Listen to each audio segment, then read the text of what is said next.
guys, what's up and welcome back to another video. For the scent of the day, I am still on this wood wick, but we're going to talk candles for a little bit. So if you've never had a wood wick before, they have a wooden wick in the center of them and it gives it that crackly sound. But what's been happening as I've been burning this is that it's forming a well down in the center, so all the wax is building up around the side of the jar. So then when I lit the candle, what would happen is that wax would melt and then it would extinguish the flame almost immediately.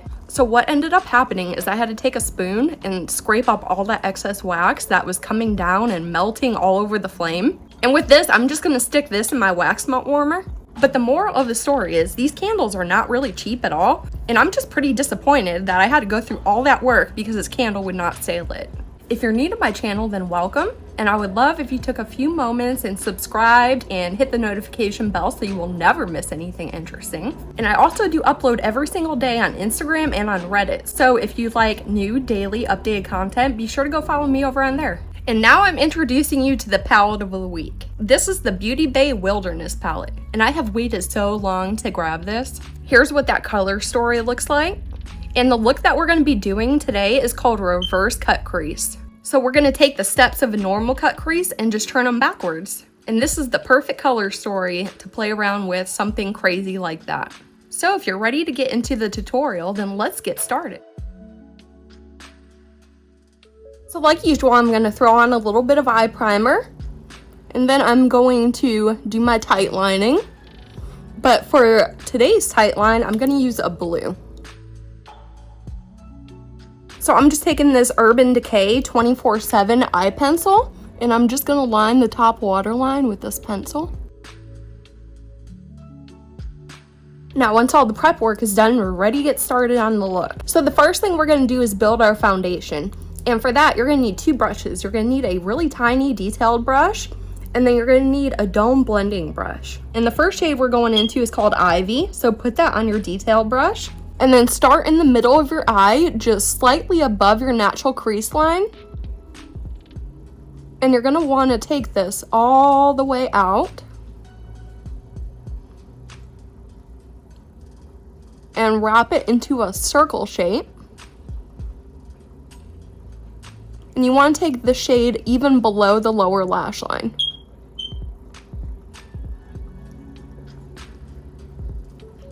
Now once you have your outer shape done, then you can start from the middle again and then work to bring it into the inner corner.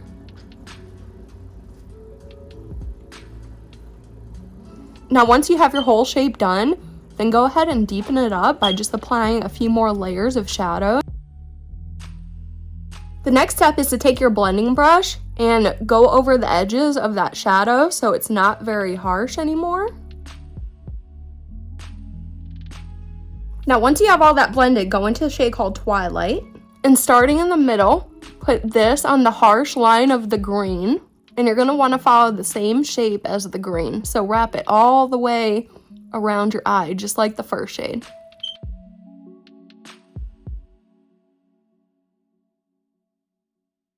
And then again, go in with your blending brush and blend that blue out. And then again, on your detail brush, go into the shade called Leaf. And this is the last shade we're going to use for the foundation. And you're just going to want to take the shade around the outer perimeter of your established shape.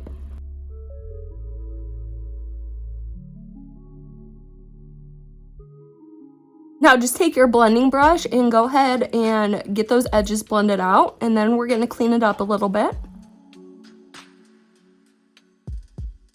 The next thing you want to do is grab a Q-tip and put some micellar water on it, and then we're going to clean up this inner corner.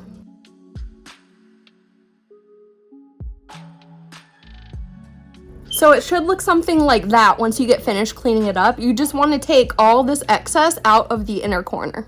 And the last thing we're going to do is we're going to fill in our lid with the shade Ivy. So grab Ivy on your detail brush and just apply it. You can just do 3/4 of your lid. We don't need to fill it in all the way.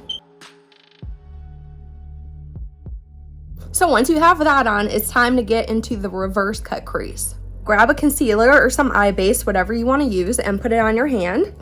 And then grab an eyeliner brush, the smaller the better.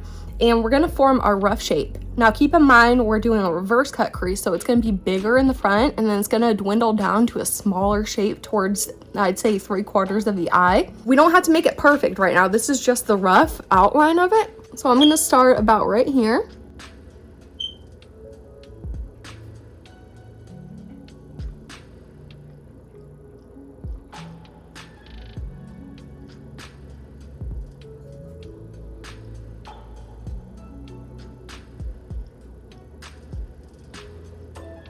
There's my rough shape, and I'm gonna refine that in a little bit. I just want to get both eyes done first. Now this one over here looks good, but this one, see, it's going into my eye crease. I'm gonna bring it up a little bit higher so you can see it.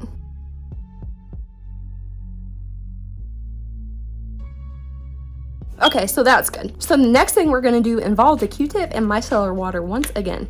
So grab some micellar water on your Q-tip, and you're gonna wanna clean up everything that's inside of the shape. So you just wanna basically erase it.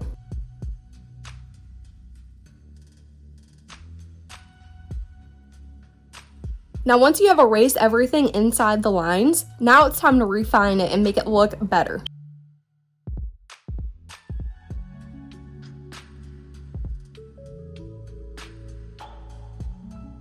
Now once you refine it, you can just go ahead and fill the entire thing in.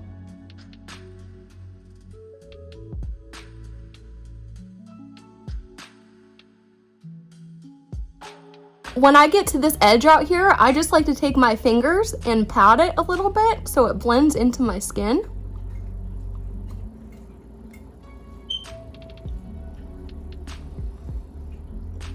Now the next thing I do is take another small detail brush and go into the shade called Heat and apply this directly to the wet tacky base.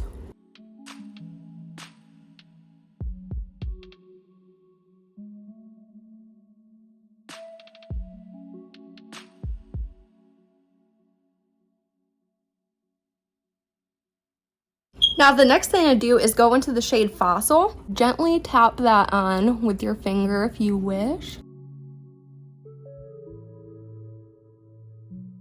Now put that same blue that you used to tightline on your waterline.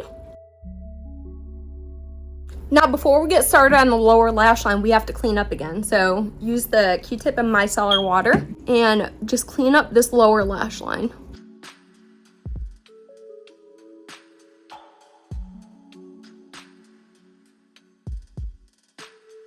Next, we're going to take an angled brush and go into the shade called Raw and put that in this interior lower lash line.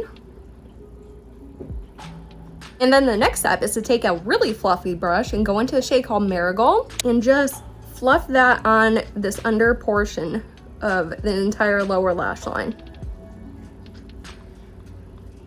Now go back into your little detail brush and go into the shade called Ray and throw that in your inner corner.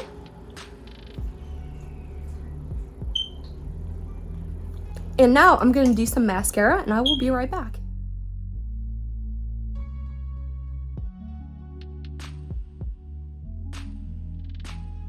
Okay, I'm back. Now, if you want to see how this looks with lashes, and this is indeed a look that calls for big dramatic lashes, then be sure to check out my Saturday pictorial and I will have that link below for you.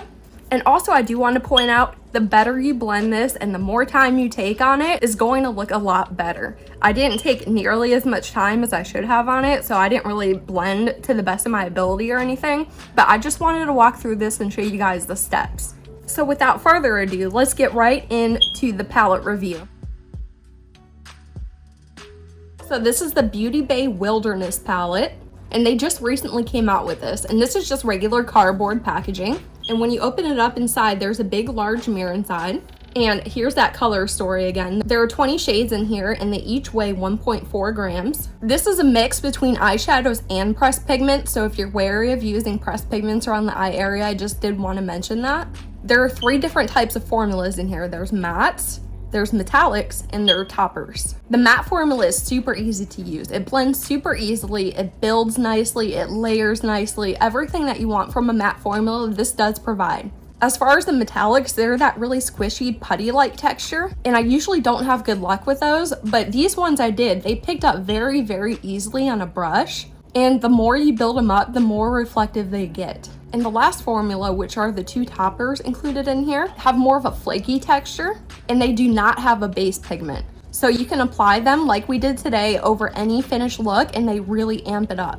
This has a really nice light to dark gradient in my opinion, but this shade right here, the heat shade, is a total dud. I'm gonna throw up a picture of some swatches that I took from this palette so you can see how every shade looks swatched out.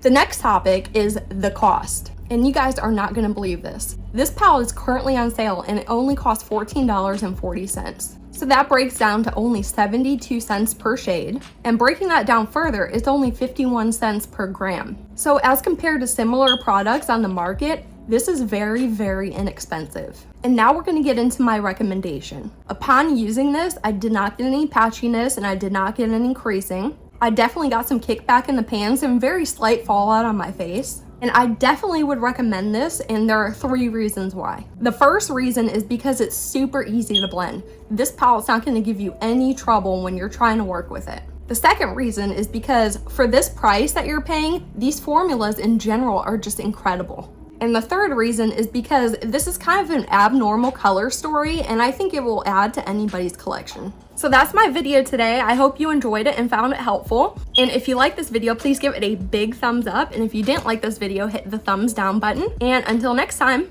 bye.